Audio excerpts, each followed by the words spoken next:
1970 के दशक में चार्ल्स शोभराज का नाम पूरी दुनिया में गूंजा था। यह चार्ल्स है कौन? इसका पूरा नाम चार्ल्स गुरुमुख शोभराज हॉटचंद भवानी है। यह एक फ्रांसीसी सीरियल किलर है, धोखेबाज है, बहुरूपिया है और कातिल के साथ साथ ये एक चोर है। इस शख्स का जन्म 6 अप्रैल 1944 में हुआ था। इसने 1970 के दशक में साउथ एशिया के हिपी ट्रेल पर यात्रा करने वाले पश्चिमी पर्यटकों का शिकार किया था। वो एक बिकनी किलर के नाम से जाना जाता है। वो स्प्लिटिंग किलर और सरपेंट यानी कि सांप के नाम से भी जाना जाता है। आपराधिक मास्टरमाइंड चार्ल्स शोभराज की कहानियों ने पिछले 40 साल से क्राइम रिपोर्टिंग को फॉलो करने वालों के बीच उत्सुकता का विषय रहा है। इस सीरियल किलर ने अनगिनत कत्ल किया, ज्यादातर कम उम्र के यूरोपियंस और नॉर्थ अमेरिकन्स के। 1970 में इसने लोगों को भौचक्का कर दिया था जब वो चार बार जेल से भाग निकला था। वो इतना बड़ा चालबाज, इतना बड़ा फ्रॉडियर और बहुरूपिया था, इतना बड़ा कत्ली था कि कम उम्र के पर्यटक जो एशिया में घूमने आते थे उनको सावधान किया जाता था और उनसे कहा जाता था कि वो थॉमस थॉम्सन्स की बुक सरपेंटाइन जरूर पढ़ लें।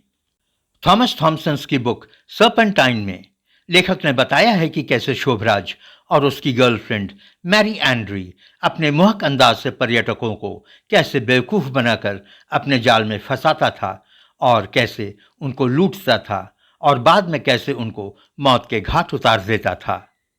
ये बेचारे पर्यटक जो अपने घरों और अपने चाहने वालों से दूर एशिया में भटक रहे होते थे, उनके लिए प्यार के 2 शब्द काफी मायने रखते थे।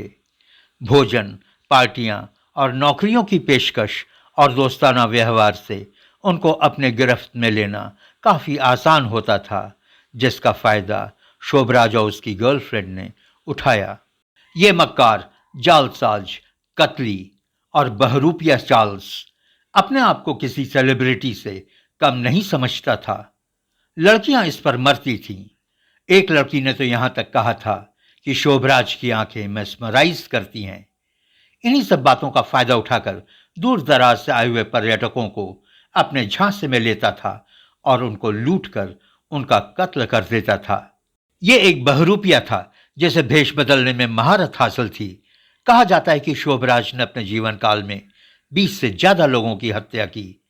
ये हत्याएं पानी में डुबोकर, गला घोंटकर, चाकू से गोदकर और जिंदा जलाकर की गई थी। चार्ल्स शोभराज कम से कम 4 बार जेल और अस्पताल की कैद से भागा था। 2 बार बीमारी का झांसा देकर अस्पताल के गार्डों को नशा देकर फरार हुआ था। लॉरेन कैरियर और कोनी ब्रॉन्चिच के मर्डर के 28 साल बाद क्नेपेनबर्ग और उनकी पत्नी एंजेला केन की दृढ़ता ने अंततः नेपाल में शोभराज को दोषी ठहराने में सफलता पाई। शोभराज को जेल तक पहुंचाने में थाई इंटरपोल कर्नल सोमपोल सुथमई का भी काफी हाथ था, जो 1970 के दशक से शोभराज का पीछा कर रहे थे और उसके द्वारा किए गए कांड की जांच कर रहे थे। चार्ल्स शोभराज की गर्लफ्रेंड मैरी एंड्री ने चार्ल्स शोभराज का काफी साथ दिया और उनका बचाव किया। दोनों को दिल्ली में पकड़ा गया था, लेकिन मैरी को अनुकंपा के आधार पर देश छोड़ने की अनुमति दे दी गई क्योंकि वो डिम ग्रंथि के कैंसर से पीड़ित थीं। जी रीवेंस पुस्तक में अपनी कहानी लिखने के बाद 1984 में मात्र 38 साल की उम्र में कनाडा में मैरी एंड्री की मृत्यु हो गई। चार्ल्स शोभराज को आज नेपाल की जेल में लंबे 19 साल हो गए हैं। नेपाल के सुप्रीम कोर्ट ने उसकी रिहाई का ऑर्डर दे दिया है। आदेश में रिहाई के 15 दिनों के अंदर उसके डिपोर्टेशन का भी निर्देश दिया गया है।